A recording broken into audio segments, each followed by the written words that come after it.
Pe toți Sfinții, pomenindu-i iară și iară cu pace Domnului să ne rugăm. Miluiește! Păi rătrucine sfintele darurile ce s-au adus și s-au stineții Domnului să ne rugăm. Miluiește! Apără, mântuiește, miluiește și ne păzește pe noi, Dumnezeule, cu harul Tău. Ziua toată desăvârșită, sfântă, în pace și fără de păcat, la Domnul să cerem. Doamne! Înger de pace, credincios, îndreptător, păzitor al sufletelor și ale trupurilor noastre, la Domnul să cerem. Milă și iertare de păcatele. Să cutezăm a te chema pe tine, Dumnezeul cel ceresc, Tată și a zice. Zicem cu toții, Tatăl nostru care ești în ceruri, sfințească-se numele Tău, vie împărăția Ta, facă-se voia Ta, precum în cer, așa și pe pământ. Pâinea noastră, cea de toate zilele, dă-ne-o nouă astăzi și ne iartă pe nouă greșelile noastre, precum și noi iertăm greșiților noștri. Și nu ne duce pe noi în ispită și ne izbăvilește de cel viclean. Gata este împărăția și puterea și mărirea a Tatălui și a Fiului și a Sfântului Duh, acum și pururea și în vecii vecilor. Amin. Pace tuturor.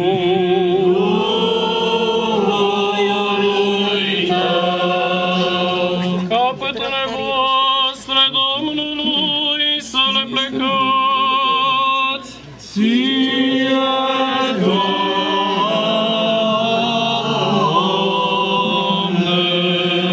Cu harul și cu îndurările și cu iubirea de oameni ale unuia născut Fiului Tău, cu care ești binecuvântat împreună cu Preasfântul și Bunul și de viață Făcătorul Tău Duh, acum și pururea și în vecii vecilor.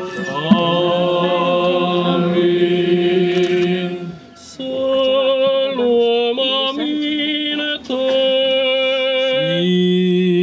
Sfintele Sfinților. Unul Sfânt, unul Domn, Iisus Hristos, într-o mărirea lui Dumnezeu. Amin. Amin.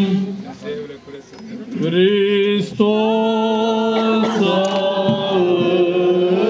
Dumnezeule, din tinerețile mele, Tu m-ai povățuit și eu astăzi vestesc minunile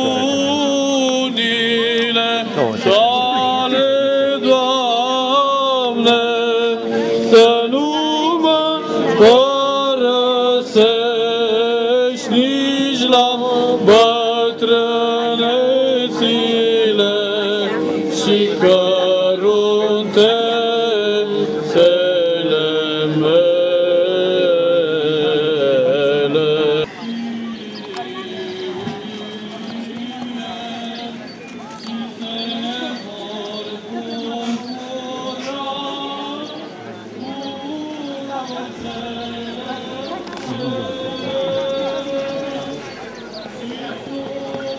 Nu vă plâng încă.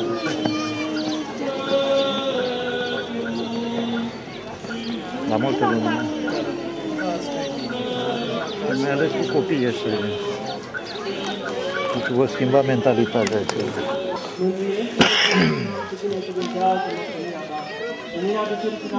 Cuvântat, binecuvântat, de acum și până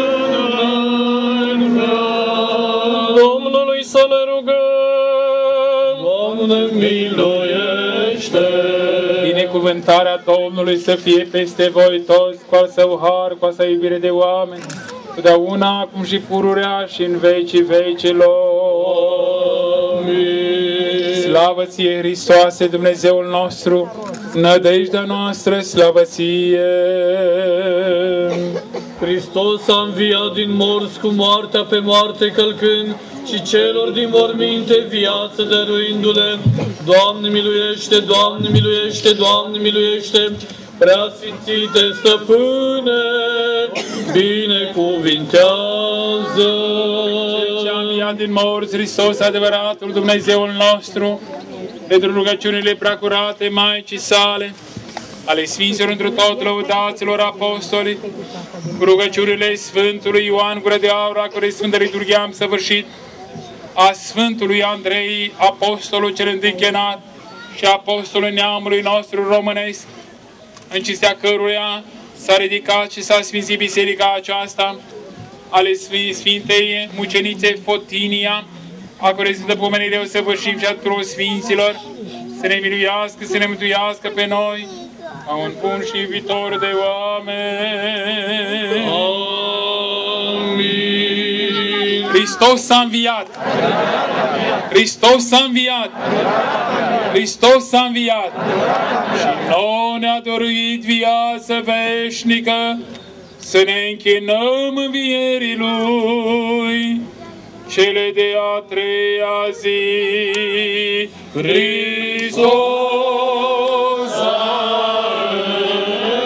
înviat din morți, cu moartea pe moarte călcând, și celor din morminte viață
Iubiți credincioși, cu ajutorul Bunului Dumnezeu, am încheiat sărbătoarea de astăzi, care o puteți prelungi, în sensul că totdeauna trebuie să facem liturghie după liturghie.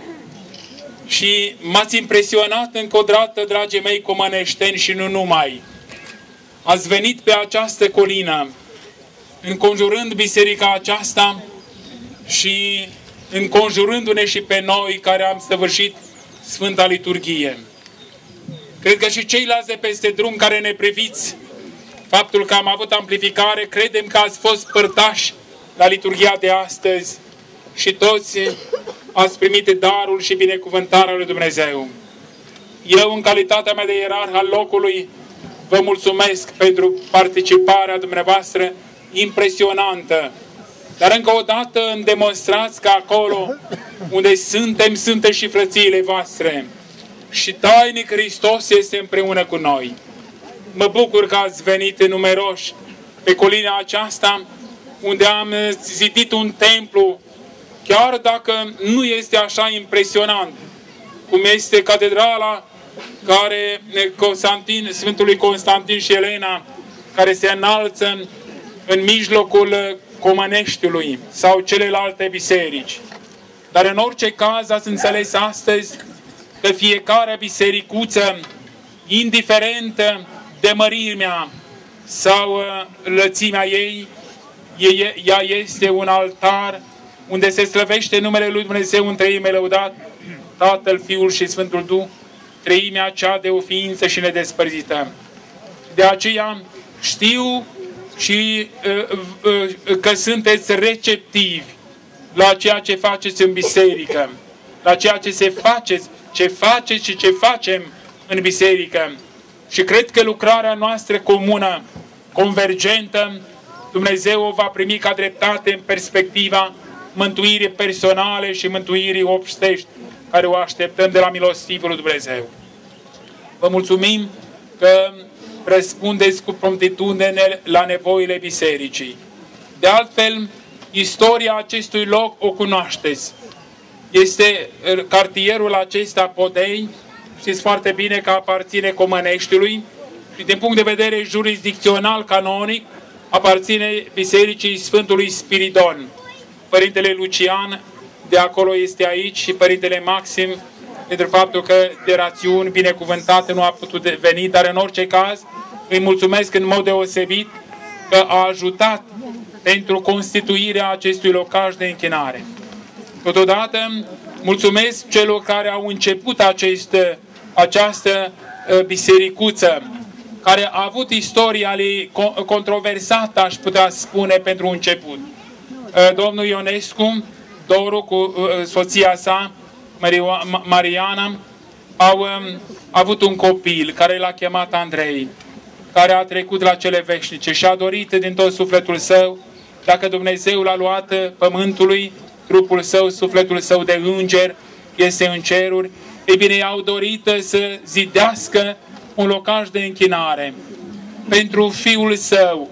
Ei bine, și atunci, fără să mai țină cont, poate, de rânduielile umane care le avem în societate și biserică, în dragostea aceea impulsionat de Duhul copilului din cer și de Duhul lui Dumnezeu, ei bine, a ridicat aici acest locaș și după aceea s-au realizat celelalte care au trebuit să se facă potrivit rânduielilor canonice și rânduielilor sociale care le avem în momentul actual. Și iată că s-a constituit pentru faptul că nu că a vrut numai decât Ionescu sau a vrut primarul sau am vrut noi, ci a vrut Sfântul Andrei sau Dumnezeu mai curând, a vrut ca pe locul acesta să fie o poartă a cerului, o biserică care este ca un triptic, așa în felul ei, dar are frumusețea ei în interior și în exterior. Și faptul că, frățiile voastre, ați venit astăzi la această deosebită sărbătoare este semnul că Dumnezeu este aici. El este acolo unde îl chemăm. Sfântul Andrei este acolo unde îl chemăm. Maica Domnului de asemenea este acolo unde chemăm.